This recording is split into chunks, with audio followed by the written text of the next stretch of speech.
Welcome to another IronCAD demonstration here from a too tall Toby model. This is dated 7/8 of 2024. This is a half mount. Fairly simple model to do in IronCAD, so it really consists of a slot feature here on the base. It's got some units of 288 width-wise here and about 14 high. Then we have this top part that we have to build here. So it's got this 14 millimeter wide component here, or brace, that's angled at 60 degrees, and it's also got a cylinder sitting here that's got a 50 diameter, and it's about 50 from the bottom on this model, and it extends out a little bit, 4 millimeters on each side here, and then it's cut off on the top and add 2 holes at a particular position on the other side. So we're going to do this all in IronCAD without doing any sketch modifications here. So you would think that you might do sketches here, but you can, but I'll show you another way to do it. So let's go ahead and hop into IronCAD and I'll show you how this is done.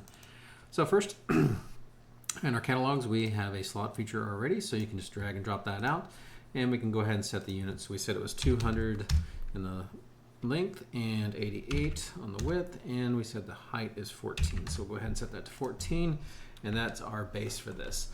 Next, I'm going to just simply drop out a cylinder.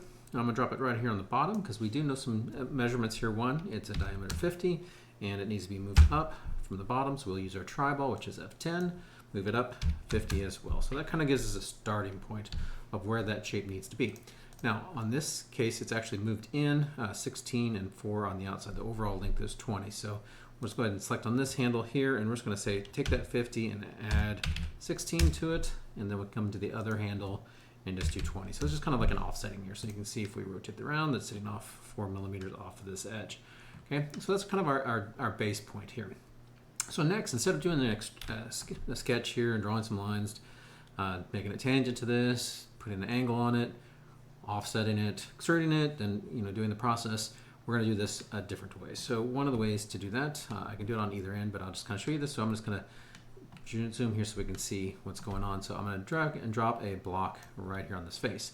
And what we're going to do is first is going to set that to the width of 14. That's going to be our leg.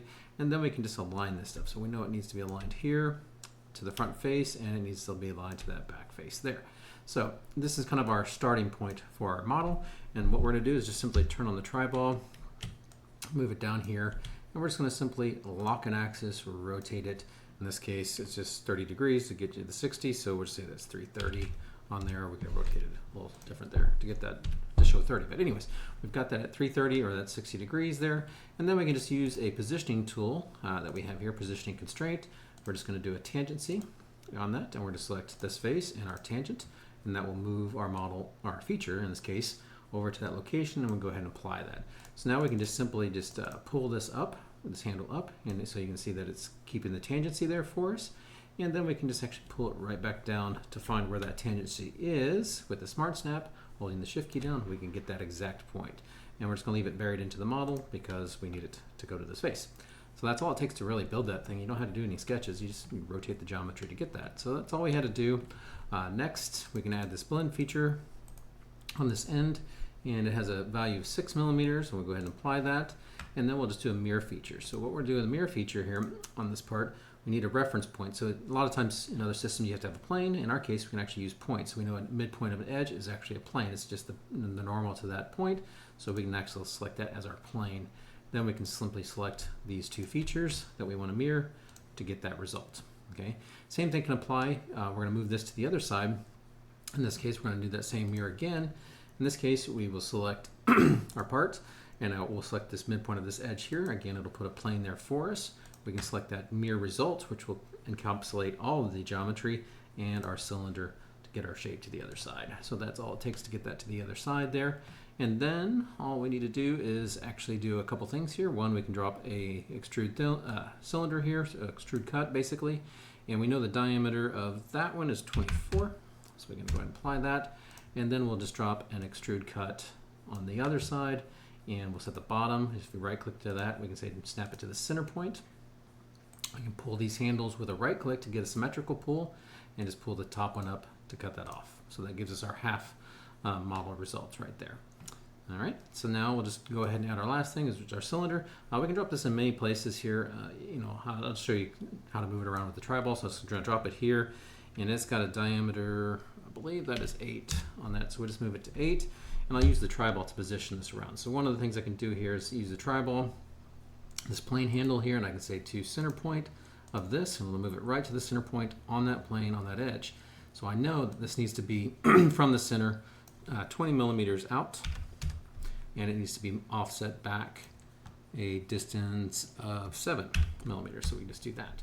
So that will give us our shape there. And I can pull this bottom handle up to get that result there, so it's not going into our bottom. And then we use the TriBall again. Again, we'll just place that TriBall holding the shift key down. We can snap to this center point, hit the space bar again, and just right click, mirror, link. We'll get that to the other side. This is just a display setting on my computer, so let me go ahead and change the rendering quality here, just bump it up a little bit. That'll fix that for you. So there we go. So that's all it takes to really build that model here in IronCAD. So that's everything that's required for this model. So if we go in here, select our properties, that has a mass density of 7800. So it should give you a mass about 2333. There you go. That's all it takes to build this model. Very simple again, very quick in IronCAD. Big thing is we don't have to do any sketches to get this results. We just built it on the fly using our features, the TriBall to rotate everything around and move our shapes. We can quickly build that model. Hopefully you enjoyed this one. Thanks. We'll see you on the next one.